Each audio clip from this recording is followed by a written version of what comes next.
Howdy, neighbor. It's me, Betty. Today I wanted to share a poem by one of my favorite poets, Thomas Wyatt, who lived from 1503 to 1542.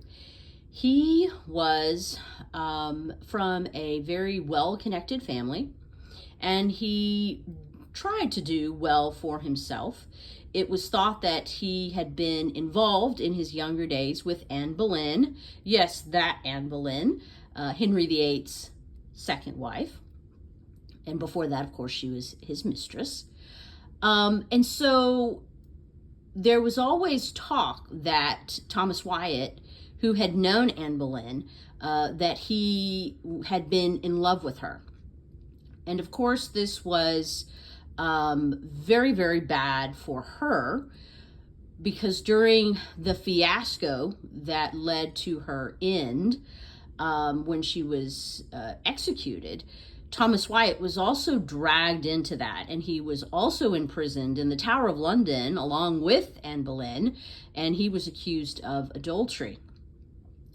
Well, he had very good connections. As I said, he was born from an influential family, so he had his family had connections with Thomas Cromwell, which was Henry VIII's top minister. And so Thomas Cromwell was able to get Thomas Wyatt out of prison. And so Thomas Wyatt got to keep his head, but he did have to, and he did see the execution of Anne Boleyn, and of course he wrote a poem about that.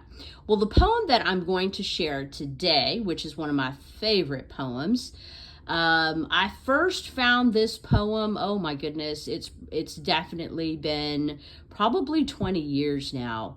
I think it's such a beautiful poem, and that it shows so much emotion. It is widely thought that this poem was written for Anne Boleyn, that Thomas Wyatt in this poem was referring to a liaison that he had with Anne Boleyn in his youth. This was before Anne Boleyn went to Henry VIII's court and unfortunately got involved with Henry VIII. And so the poem is called "They Flee From Me." So I am going to read this poem for you now. They flee from me that sometime did me seek, with naked foot stalking in my chamber. I have seen them gentle, tame, and meek, that now are wild and